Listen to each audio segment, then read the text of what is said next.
वाशिम जिल्ह्यात शेती अवजारे आणि इतर मुद्देमाल चोरी करणाऱ्या आंतरजिल्हा टोळीला जेरबंद करण्यात स्थानिक गुन्हे शाखा LCB वाशिमच्या पथकाला मोठे यश आले आहे।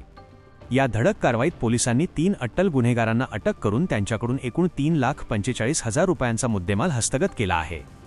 वाशिम ग्रामीण पोलीस ठाण्याच्या हद्दीतील राहणार कळंबा महाली, तालुका वाशिम, जिल्हा वाशिम येथील शेतकरी प्रल्हाद आत्माराम महाले यांच्या शेतातून 2 जून रोजी रात्रीच्या सुमारास अज्ञात चोरांनी 60,000 रुपये किमतीच्या 9 सोलर प्लेट चोरून नेल्या होत्या।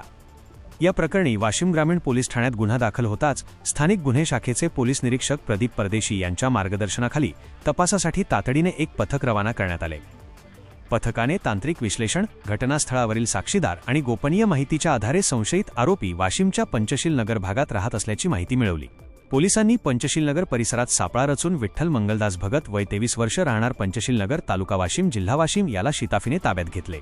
त्याची कसून चौकशी केली असता त्याने आपले मित्र प्रकाश रवी जाधव, वय 19 वर्ष, राहणार गवळीपुरा, तालुका वाशिम, जिल्हा वाशिम आणि गजानन विश्वनाथ कावरखे, वय 30 वर्ष, राहणार गोरेगाव, तालुका सेनगाव, जिल्हा हिंगोली, सध्या राहणार निमजगा, तालुका वाशिम, जिल्हा वाशिम यांच्या मदतीने हा गुन्हा केल्याची कबुली दिली।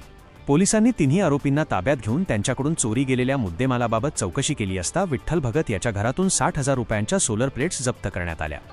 याशिवाय आरोपींकडून वेगवेगळ्या गुन्ह्यांतील 1,50,000 रुपये किमतीचे 100 कट्टे हळद, बेन, 1 लाख रुपयांच्या 2 मोटारसायकली आणि 35,000 रुपयांचा 7.5 HP मोटार पंप असा एकूण 3,45,000 रुपयांचा मुद्देमाल हस्तगत करण्यात आला आहे। पकडलेल्या आरोपींनी वाशिम जिल्ह्यात अशाच प्रकारे चोरीचे एकूण 7 ते 8 गुन्हे केल्याची कबुली दिली असून त्यांना पुढील तपासासाठी वाशिम ग्रामीण पोलिसांच्या स्वाधीन करण्यात आले आहे। आरोपींनी आणखी कुठे कुठे चोऱ्या केल्या याबाबत पोलीस अधिक तपास करत आहेत। सदर धडक कारवाई पोलीस अधीक्षक निकेश खाटमोडे पाटील, अप्पर पोलीस अधीक्षक लता फड, उपविभागीय पोलीस अधिकारी नवदीप अग्रवाल यांच्या मार्गदर्शनाखाली स्थानिक गुन्हे शाखेचे पोलीस निरीक्षक प्रदीप परदेशी, सहाय्यक पोलीस निरीक्षक योगेश धोत्रे आणि त्यांच्या पथकाने केली आहे। अशा नवनवीन बातम्यासाठी चॅनलला सबस्क्राईब करा आणि पाहत रहा MH न्यूज मराठी।